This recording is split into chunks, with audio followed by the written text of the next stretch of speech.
Hola a todos, bienvenidos. El día de hoy les hablaré sobre la responsabilidad de crianza y rol de los hijos. La responsabilidad de crianza en el ordenamiento jurídico venezolano fundamenta un principio de corresponsabilidad que transforma la antigua visión de la patria potestad. De acuerdo con el artículo 358 de la Ley Orgánica para la Protección de Niños, Niñas y Adolescentes, este concepto abarca el deber y el derecho compartido, igualitario e irrenunciable del padre y de la madre de amar, criar, formar, educar, custodiar, vigilar y mantener a sus hijos. El artículo 359 de la misma ley aclara que este ejercicio se mantiene de forma conjunta, aun cuando existe una separación de cuerpo, divorcio o residencia separada, lo que significa que las decisiones trascendentales sobre la vida del menor. Bajo la doctrina de la protección integral, el artículo 80 consagra que los menores son sujetos plenos de derecho, con voz propia y de derecho a ser oídos, mientras que el artículo 396 regula la tutela y colocación familiar para representantes legales ante la ausencia de los padres. Cuando se genera una crianza no acorde que viola el interés superior del niño, el artículo 8 y el artículo 352 sanciona a los representantes negligentes con la privación de la patria potestad. Hablaremos de un caso práctico de una niña y su abuela. Imagine una situación de una niña de 9 años criada desde hace 2 años por una abuela de 85 años de edad, ya que sus padres se encuentran fuera del país. Explique qué pudiera darse en ese caso y cómo sería llevado algún aspecto o problema que pueda suscitarse. Imaginemos a la niña de 9 años criada por su abuela de 85 años debido a la migración de sus padres. Escaló legalmente cuando la anciana sufrió una caída que la inmovilizó y se descubrió que la menor no estaba escolarizada. Ante esta situación de desprotección, el Consejo de Protección de Niños, Niñas y Adolescentes intervino de emergencia, aplicando una medida de abrigo y posterior colocación familiar provisional con una tía materna basada en las atribuciones del artículo 126 y el artículo 396. Esta actuación del Estado garantizó el derecho de la niña a vivir en familia según el artículo 26, al tiempo que se remitieron los autos al tribunal para iniciar la privación de la patria potestad contra los padres de abandono injustificado conforme al artículo 352.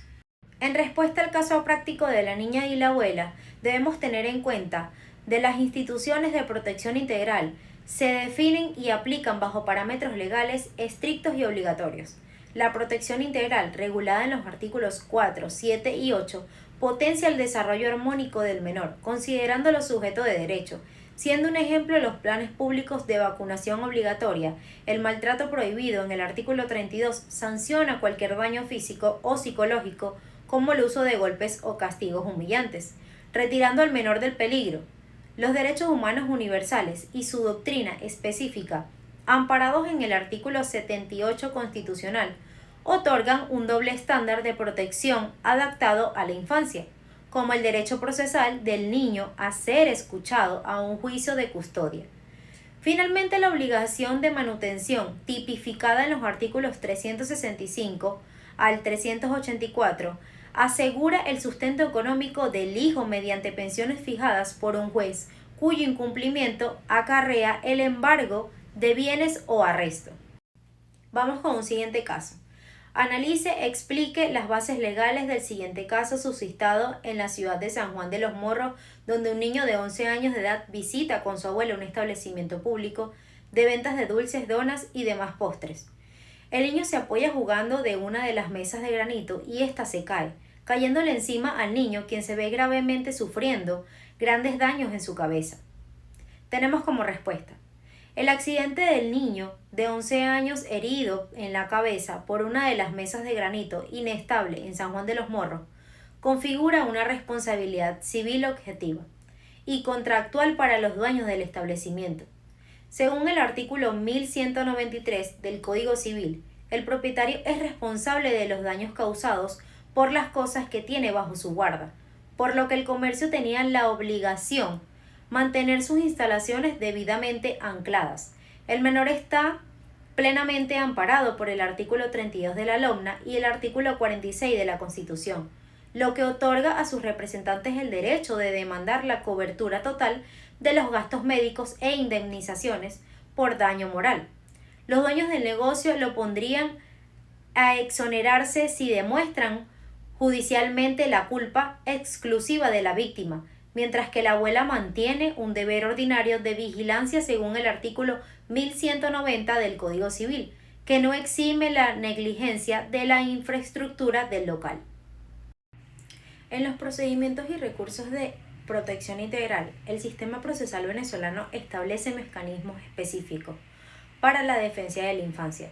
La conciliación actúa como un medio alternativo, principalmente en la vía administrativa, ante los consejos de protección, buscando que las partes resuelvan controversias sin litigio. Por su parte, la mediación es una fase obligatoria del procedimiento ordinario judicial, regulada en el artículo 469 de la LOMNA, donde el juez de mediación y sustanciación facilita que los padres construyan un acuerdo mutuo en un lapso máximo de un mes. Contra las decisiones de estos órganos proceden recursos específicos, el de la reconsideración ante la misma autoridad administrativa, el de la apelación judicial previsto en el artículo 135 y 488 ante los tribunales de primera instancia o las Cortes Superiores, y el recurso extraordinario de casación ante el Tribunal Supremo de Justicia según el artículo 493 para corregir infracciones graves de la ley.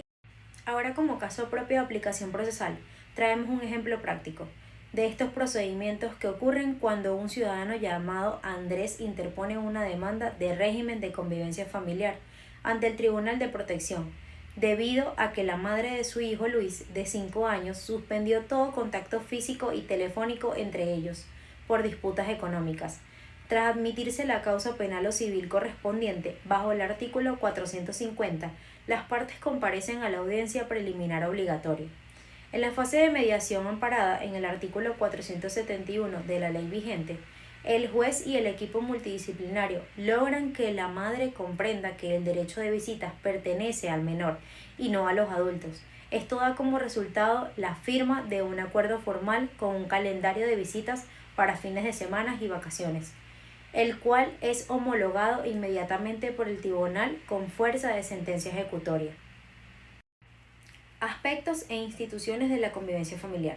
La convivencia familiar regulada de forma general en el artículo 385 de la LOMNA es el derecho humano fundamental e intransferible que tienen los menores que viven separados de uno de sus progenitores a mantener relaciones personales y contacto directo con éste de manera regular, caracterizándose por priorizar el bienestar emocional del hijo sobre el interés del adulto. Esta figura se diferencia nítidamente de la custodia prevista en el artículo 386, ya que la custodia regula la cohabitación ordinaria y el cuidado diario bajo un mismo techo, mientras que la convivencia es el mecanismo de enlace para el progenitor, no custodio. Un ejemplo de esto es que el padre que no vive con el niño, pero mantiene el derecho de compartir con él días específicos de la semana. Debemos tener en cuenta la fijación y limitaciones del régimen de convivencia. La forma de fijar la convivencia familiar se tramita por dos vías según el artículo 387 de la Ley de Protección Integral. La vía convencional, mediante el mutuo acuerdo de los padres en una mesa de mediación, o la vía judicial contenciosa, donde el juez de protección dicta el cronograma de visitas de manera impositiva, basándose en los informes psicológicos y la edad del menor. Finalmente, el artículo 389 establece las limitaciones del régimen, permitiendo al juez restringir o suspender las visitas únicamente ante causales graves y probadas como el maltrato físico, el peligro de abuso sexual o adicciones severas que pongan en riesgo la vida del infante. Esta doctrina, asentada en la legislación venezolana, que el retraso o impago de la obligación de manutención económica jamás será una causa legal válida para suspender el derecho a la convivencia familiar. Para finalizar, debemos tener en cuenta la dinámica de la convivencia familiar. Queda claro que el régimen de convivencia familiar es el derecho humano consagrado en el artículo 385 de la LOMNA. Para que los niños que viven separados de un progenitor mantengan contacto directo y regular con éste, se diferencia de la custodia. establecida en el artículo 386, en que esta última regula la cohabitación diaria y el techo común, mientras que la convivencia asegura que el vínculo afectivo de quien no vive con el menor da de acuerdo con el artículo 387. Este régimen se fija por mutuo acuerdo entre los padres o de manera impositiva por el juez a través de una sentencia contenciosa. El artículo 389 establece que la convivencia solo puede limitarse a suspenderse por causas graves como maltrato o adicciones que pongan en peligro inminente al infante, dejando claro que el retraso en el pago de la manutención económica jamás será una causa legal válida para prohibir las visitas. Gracias.